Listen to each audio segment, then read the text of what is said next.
So I just finished playing through Chapter 5, and I don't really know what to say except, wow! From the Avengers-like final battle where every playable faction got their time to shine, to the way all those loose plot threads were tied neatly together, to the sheer amount of foreshadowing the writers laid out that we can only see now in retrospect, this finale was a banger. But since we're finally rolling credits on Zenless Zone Zero's first season, and we're starting to gear up for the madness that will definitely ensue in Season 2, I thought now would be a very good time to do a full season recap and look back at everything that we've witnessed thus far. That said, in the interest of time and complexity, I'll be sticking to recapping the main story for now. No agent missions, side quests, or event stories will be covered here, lest we get a little bit distracted, as I am wont to do. I don't really want to waste any more time because we've got a lot to get through, so there are timestamps in the description box if you need them, and I'll put any post-video notes and corrections in the pinned comment if I have them. Oh, and a big thanks to Hoyoverse for sponsoring the Season 1 Rewind.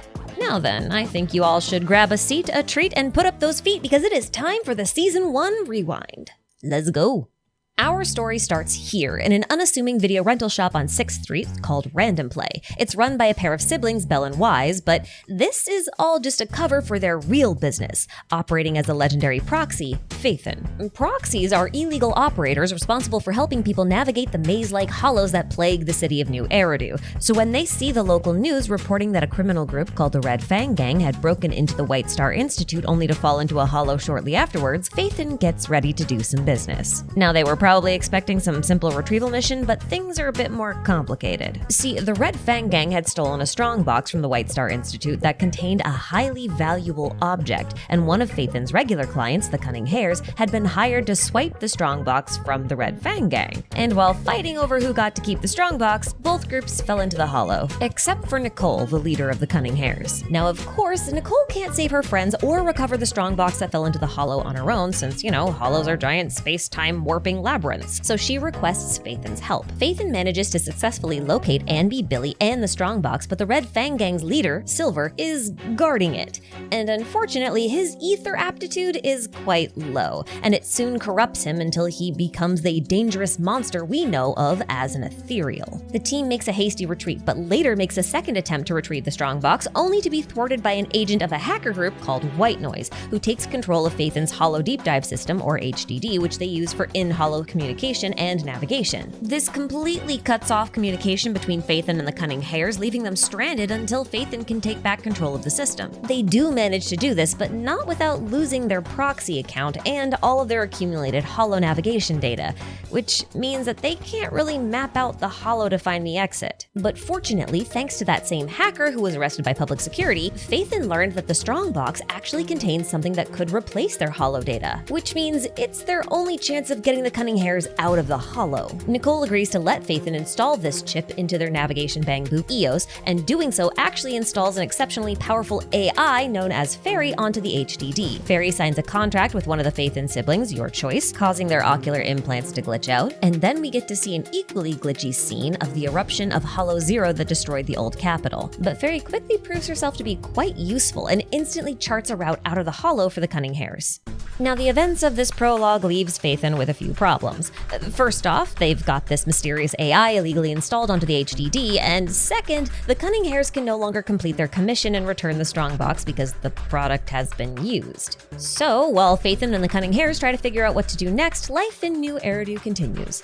And it just so happens to be election season, and as part of the campaign season, there is an active bidding going on for a high-profile civil construction project to renovate the old capital's metro line. The final two companies in consideration are the Vision Corporation and Bellabog Heavy Industries, and Vision Corporation manages to snag the project by promising significantly lower costs and a faster timeline. Their plan is to use trains to transport explosives through the dead-end hollow and completely demolish the old metro so they can rebuild it from the ground up. Bellabog, on the other hand, wanted to carry out a slower renovation project, which they thought would be safer given how many people were living in close proximity to the project. They reasoned that explosives were a bit too risky to use here. But the Vision Corporation ensured everyone that all civilians would be properly evacuated before beforehand at no extra cost, and at that point, it was kinda hard to argue against their proposal. Elsewhere in the city, the Cunning Hares have got themselves a new commission. This client, Nekomata, apparently lost a very important object in the Dead End Hollow, and she wants the Cunning Hares to help her retrieve it. But this commission is mostly a ruse. See, Nekomata used to be a member of the Red Fang Gang and was close with their leader, Silver, so when she heard that the Cunning Hares were responsible for his death, because he turned into an ethereal and therefore they had to kill him in order to get at the strongbox, although Nekomata doesn't know that, she wanted to get revenge. Her plan was simple: lure the group into a hollow and take care of them. Good luck finding the evidence in a labyrinth. However, after spending some time with the Cunning Hares, Nekomata began to doubt the idea that the Cunning Hares maliciously killed Silver. They seem like too nice a people. But before she could really confront them, the group discovered dozens of civilians who hadn't actually been evacuated from the blast zone from Vision's construction site, and the explosives were en route. Turns out the Vision Corporation never had any intention of evacuating the civilians. They were just gonna blow them up along with the old metro. Now, the civilians aren't technically in a hollow, but there are only two ways out of the old shopping mall that they're congregating in, and both of them are blocked. One side is blocked with the armed guards dressed as police officers that refuse to let the civilians pass, and the other side is the dead-end hollow. There's no way to overpower the guards, which means the only way to get the citizens to safety is to go through the hollow. So the Cunning Hares stay with the civilians to get more information and try to work out an evacuation plan, while Nekomata runs back to 6th Street to get help from Phaethon. The plan is simple. Hijack the train carrying explosives and use it to transport the civilians out of the hollow safely, since the train is ether resistant. And while en route, they meet one of Victoria Housekeeping's staff, Corin, and she helps Nekomata and Phaethon clear a path to the train in exchange for helping her exit the hollow. But when Nekomata and Phaethon finally get to the train, they discover it's full of armed guards, so they have to make a hasty retreat and get help from the Cunning Hares. With everyone present, the plan goes off without a hitch. Or so it seems. Just when everything seems good, a Vision operative blows up the train tracks and renders the train unusable. So the train plan is dead, which leaves them with only one other option. They'll have to make the hollow shrink. See, if the hollow gets smaller, then that will create a small opening, a safe pathway, if you will, for all of the citizens to escape between the hollow and the armed guards. But to shrink a hollow, you have to take out a lot of the ethereals that are wandering around inside of the hollow, or you just have to take out a really big ethereal. And the big ethereal inside of the Dead End Hollow is called the Dead End Butcher, and it's pretty strong and pretty scary. Fortunately, we have some fun tools at our disposal. So, one train full of explosives and a lightning strike later, and we have a Dead End Butcher. The Dead End Hollow then shrinks just enough to reveal an old metro tunnel, which is the most perfect escape route for the civilians. But its exit point is at a train station, which also happens to be the venue where Vision's CEO Perlman and his secretary Sarah are located, alongside a lot of armed guards who are masquerading as public security officers. And they are not afraid to shoot the civilians. Fortunately, Nicole is blessed with the gift of foresight, and she called public security ahead of time. They quickly arrest everyone, including Perlman, but they don't manage to get Sarah. Her escape is kind of a big deal because she's one of the masterminds here, but that's a problem for another day. But now it's time to celebrate a successful rescue mission and Nekomata's joining of the Cunning Hares. And then it's back to business as usual. Well, almost back to business as usual. The Cunning Hares actually have to prepare for a court case against Perlman and the Vision Corporation, but we'll come back to them later.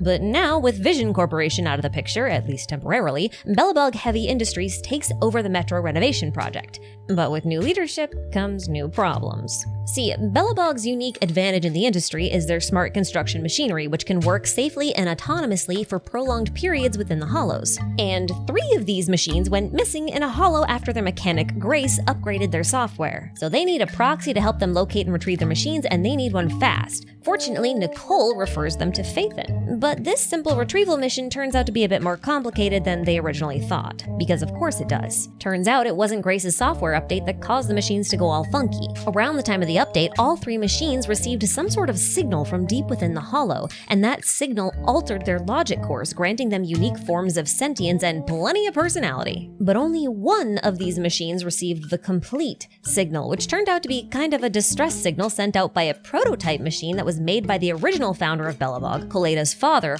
Horse. Kalita doesn't really like to talk about her father because he up and disappeared one day along with a ton of the company's funds and the prototype, which caused a massive scandal. And she's spent years working to rebuild Belobog's reputation in spite of everything. But when they finally find the prototype, the truth about Horse's disappearance finally comes to light. See, back then, Belobog was a really small company and couldn't manufacture the prototype in-house. So Horse outsourced the manufacturing to another company, and the money he had taken with him was supposed to be used to pay for it. But when Horse went to pick it up, he caught sight of something that he wasn't supposed to see. A monster so terrifying that he used the prototype to trap it within the under-construction monument. And someone shot him shortly after. This story never fully came to light because that same night, halfway across the city, something happened at the Helios Research Institute that caused Hollow Zero, the mother of all Eridu's hollows, to erupt. The eruption nearly destroyed the entirety of the old capital, but the city's administration detonated the 14 Seiyu pillars nearby, eliminating all organic life and thus halting the spread of the hollow. In other words, people had bigger issues to worry about than a missing construction company CEO. Belobog and Phaethon managed to recover the prototype machine, and they managed to subdue the newly awakened monster, which we will later learn is called a sacrifice. But since they're not really sure what to do with this weird little monster, seeing as it's not like any ethereal they've ever seen before, they call New Eridu Public Security to pick it up. But they don't tell the cops about the data chip that they recovered from the prototype. Even though that memory chip really should be submitted to evidence, instead, Belobog relinquishes it to Phaethon in hopes that they might decrypt it to learn more about what actually happened the night Horse died. But Fairy doesn't want to do it because it would take way too much electricity and they don't really have the computing power to back her up, so they need a hacker. Fortunately, Nicole is the most well-connected person in New Eridu, and she happens to know the perfect person for the job, a hacker going by the handle Rain. Nicole promises to track Rain down, but that's gonna take some time. So while they're waiting to hear back from Nicole, Phaethon gets invited to join in some operations in Hollow Zero as independent investigators, which they are very eager to take part in. The siblings won't say why, but they're very keen on investigating Hollow Zero, and opportunities to enter it are rare. Fortunately for them, the lead researcher they're working with, Ray, isn't too concerned with anything except results, so they're able to keep a low profile and obviously their identity as Phaethon a secret. Because if you remember, Phaethon is technically an illegal proxy.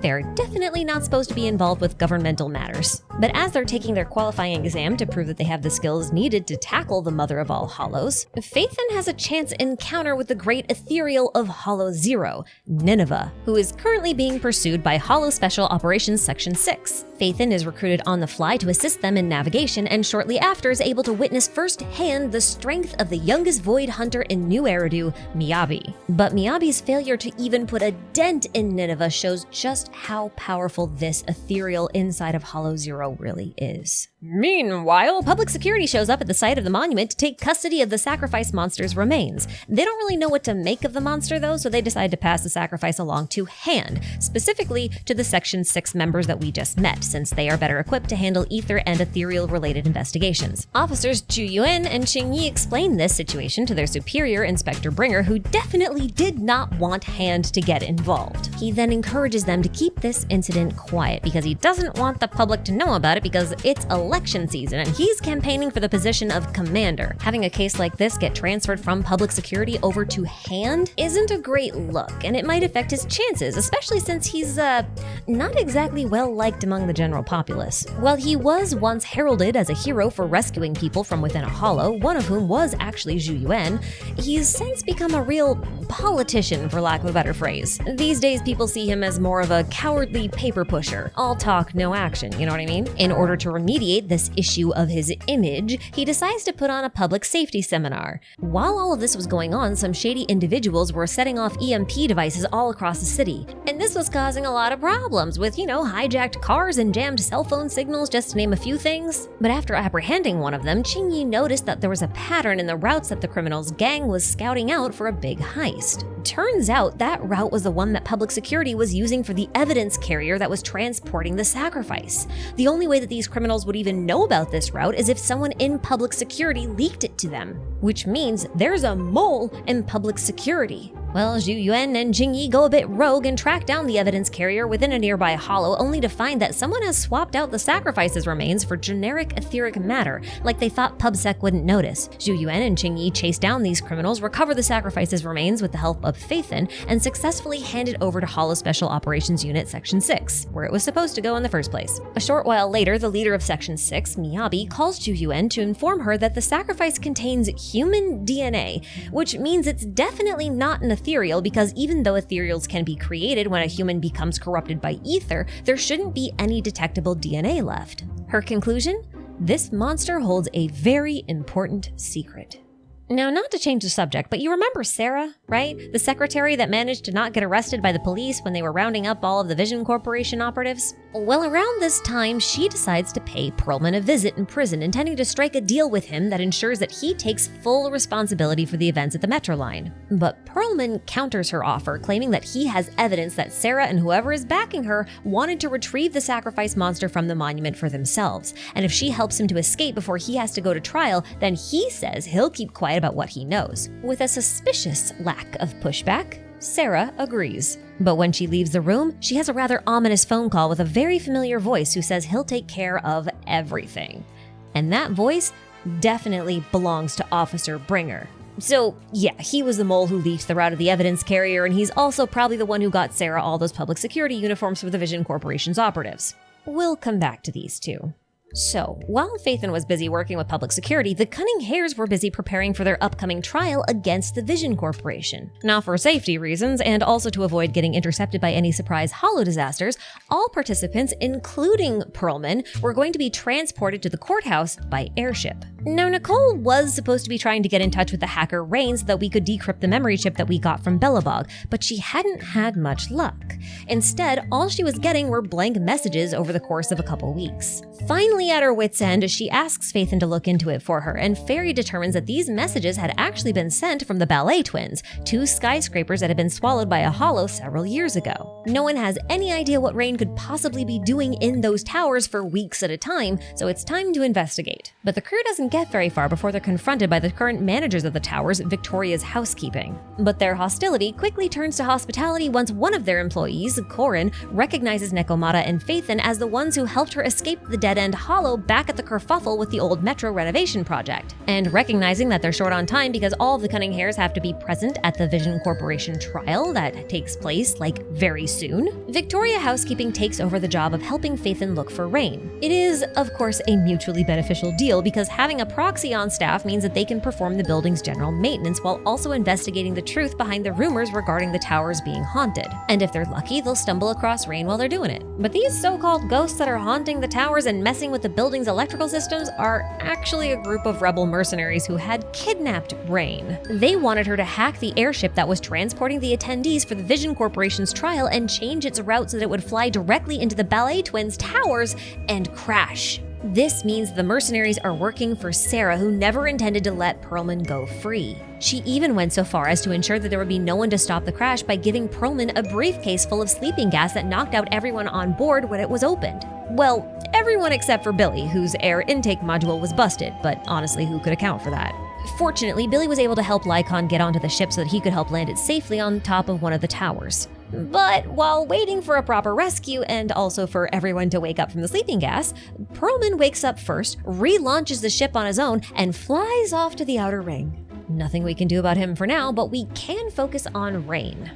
Rain is happy to help and manages to decrypt the information on the Bellabog prototype's memory chip, revealing an audio file of Hors speaking with his killer minutes before his own death. And that killer's voice sure sounds a lot like Inspector Bringer's, probably because it's actually him. The data on this chip also reveals that the monster of the monument is called a sacrifice, and unbeknownst to Phaethon, Victoria Housekeeping's primary client is also investigating the sacrifice, and based on how cryptically they talk about the situation, they seem to know a lot more than Phaethon does. But for now, Perlman is basically the only person that we have access to who knows anything about anything, so it's time to track him down. And that means it's time to take a trip to the Outer Ring, a desolate desert area on the outskirts of New Eridu. Because it's on the fringe of New Eridu, it's not really subject to the same strict laws and regulatory bodies as the city. Instead, it has its own sort of government, which is basically dominated by biker gangs who mostly work collaboratively as couriers. These gangs don't all get along, but they do agree on a type of hierarchical structure, and this structure comes with their own election system. But instead of voting, every couple of years they hold a big race called the Tour de Inferno to decide which gang will be in charge and whose leader will become the Overlord. Being the Overlord is a really big deal because not only do they function as a peacekeeper, but the Overlord and their gang also get to choose which gangs are in charge of which transport routes. Now, the Tour de Inferno also has another purpose. In order to win the race, you have to navigate a hollow and arrive at Cinder Lake, and toss something called a spark stone into it. Cinder Lake is basically a huge pit of burning oil, but because it's in a hollow, it's constantly being exposed to ether, and ether corrupts all organic material, and that includes oil. So the purpose of the spark stone is to ignite the oil in the lake and then clear out all of the ether crystals in the area. Oil is a very precious resource in the Outer Ring because it is the primary power source for everyone who lives there, so it's really important to keep that black gold flowing. Now this year, the Sons of Caledon are in the running, and they also just so happen to be the ones who stumbled upon Perlman and his crashed airship, although he passed out before they could get any real information out of him. They decide to put him under surveillance while they wait for him to wake up, but until then, they have some more important matters to deal with. You know, like trying not to get sabotaged by other gangs during the upcoming race. Specifically, the gang of the current Overlord, the Vanquishers, because they've been targeting the Sons of Caledon lately. Now, thanks to Billy, a former member of the gang, the Sons of Caledon know that Phaethon is looking for Perlman, so they propose a trade. Intel on Perlman for Phaethon's services. Nothing too out of the ordinary, they just want a good proxy to help navigate the hollow during the upcoming race against the Vanquishers. Phaethon has no reason to turn them down, so it's off to the Outer Ring to prep for the Tour de Inferno, and to also investigate the Vanquishers while they're at it. They do manage to catch several members actively sabotaging the Sons of Caledon, but their boss and current overlord, Pompey, he's not involved. He's actually a pretty stand-up guy. But even though Pompey is aware his subordinates might be up to something, he doesn't realize the full extent of the problem. His right-hand man, Lucius, was behind every single thing that'd gone wrong with the Sons of Caledon since before Phaethon arrived. From the initial car accident that landed Phaethon and Billy in a hollow when they first got to the Outer Ring, to swapping parts the Sons of Caledon had already purchased, and even sabotaging the race itself, ensuring that the Sons of Caledon never made it to Cinderglow Lake. But worse than all of that is what he'd been doing to his own boss. He not only swapped Pompey's Sparkstone with an ether accelerator that sped up the crystallization of the oil in the lake, but he'd also been poisoning Pompey with ether for a long time. Pompey's ether corruption accelerated, and before long, he became an ethereal. The Sons of Caledon managed to lay him to rest, but there's no time to mourn the loss because the fires of the lake are going out. If they don't ignite the lake, then the ether crystals take over and there's no more oil in the Outer Ring. So the only way to relight the lake is to literally dive into the center of it, so Caesar grabs his Sparkstone and takes a leap of faith. Fortunately, there's a hollow fissure just below the surface of the lake's center, so instead of burning up, Caesar falls into it and follows the fissure to its exit, which is apparently in the sky. As the ones who toss the Sparkstone in the lake, the Sons of Caledon are then declared the winners of the Tour de Inferno, and Caesar is now the new Overlord. Unfortunately, Perlman is still unconscious, so Phaethon leaves him in the Sons of Caledon's care and heads back to New Eridu, with one small detour. At the Hollow Zero Memorial Monument, they finally tell Fairy the reason why they decided to become proxies in the first place. The siblings were from the Helios Research Institute, and it was their teacher and parental figure, Carol Arna, who was accused of causing the eruption of Hollow Zero over a decade ago. Phaethon believes that their teacher is innocent, but in order to prove it, they need concrete evidence, and the only way to get that is to find the Helios Institute in the depths of Hollow Zero. They decided to be proxies in order to collect enough holo data to be able to locate the Institute and get that evidence. They have more they want to say, but before we can get that information, Miyabi makes an appearance at the monument, revealing that her mother died because of the hollow eruption and that she's vowed to bring the perpetrator to justice. As students of the alleged guilty party, Phaethon worries that they may end up as enemies, so they remain silent. A short time later, Perlman finally wakes up, and he's ready to talk. But it's also election week, and in New Eridu, that apparently means ridiculously increased security. I'm talking ID verification, armed guards, checkpoints, the whole 9 yards. So Nicole wants to smuggle Perlman back into the city through a hollow, which means that she needs a proxy. And, Phaethon's already involved, so they're kind of perfect. So it's off to the Outer Ring to meet up with the Sons of Caledon and the Cunning Hares. Perlman wastes no time in identifying Bringer as one of the masterminds behind the Vision Corporation fiasco. The one where they tried to blow up a bunch of innocent people in the name of construction. And he also reveals that Bringer is Sarah's partner. As I so subtly alluded to earlier, Bringer has been indispensable in furthering the plans of the secret organization that they both belong to. He murdered Koleda's father, leaked the route of the evidence carrier transporting the sacrifice, kidnapped Rain, stole public security uniforms for the Vision Corporation rebel mercenaries, and so on and so forth. You get the idea. But having been foiled by those meddling kids, Phaethon, Sarah decides to take advantage of the situation and clues Bringer into a new plan, one to steal the legendary katana of the Hoshimi family, which is currently in the care of Miyabi. But as a void hunter, Miyabi is quite literally one of the strongest people in New Eridu, so challenging her head-on is not a smart move.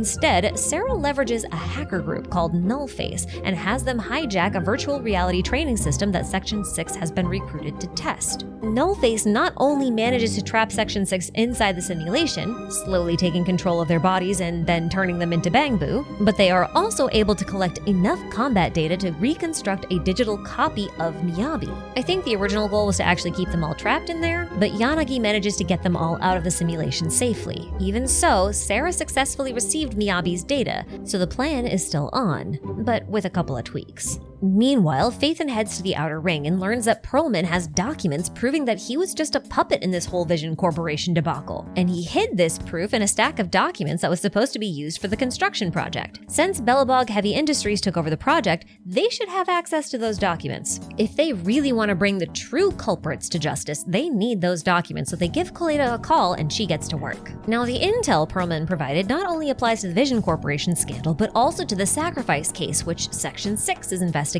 So of course, Nicole summoned them to the Outer Ring.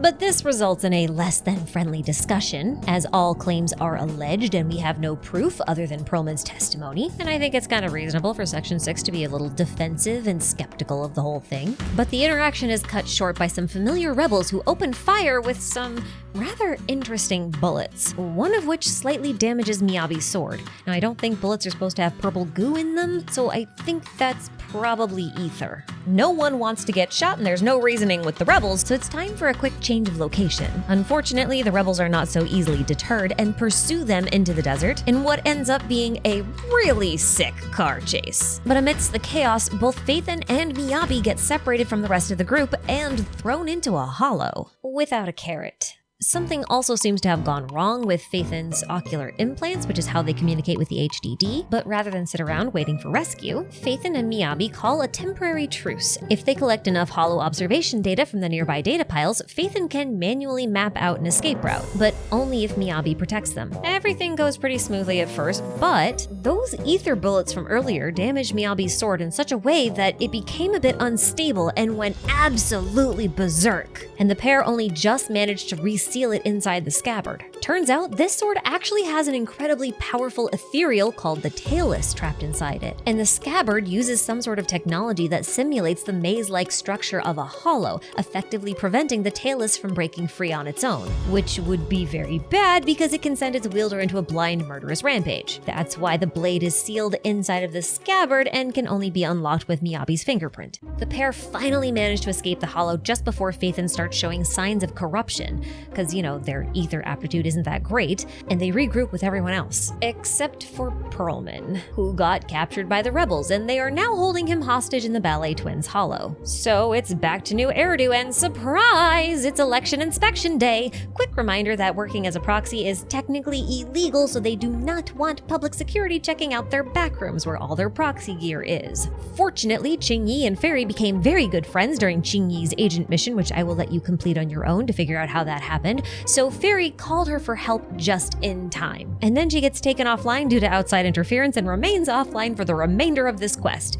Phaethan's really on their own now. Phaethan takes this opportunity to reveal not only their identity as Phaethan to Zhu Yuan and Qing Yi, but also what they know about Perlman and Bringer. They're understandably skeptical at first, but Miyabi corroborates Phaethan's claims, so Zhu Yuan and Qing Yi agree to help. Qing Yi stays behind to guard Fairy, the other proxy in the store, while Zhu Yuan goes in search of new information. Meanwhile, Section 6 hunts down Perlman in the Ballet Twins' hollow, only to find Bringer at the exit. And like the good old-fashioned slime ball that he is, he attempts to arrest them for aiding the suspect of a criminal investigation. In other words, this was all a setup. Only Miyabi is actually taken into custody, but so is her sword, and the sword is the real target. Perlman was just bait. Zhu Yuan then discovers that Perlman was actually being tracked this entire time, and I do mean this entire time, meaning public security could have captured him at any time, even when he was in the outer ring, and they just didn't. This is enough to convince Zhu Yuan that Bringer is actually the real villain here, so now we gotta hunt him down. Luckily, he's giving a public speech today as part of the election process, so he should be pretty easy to find.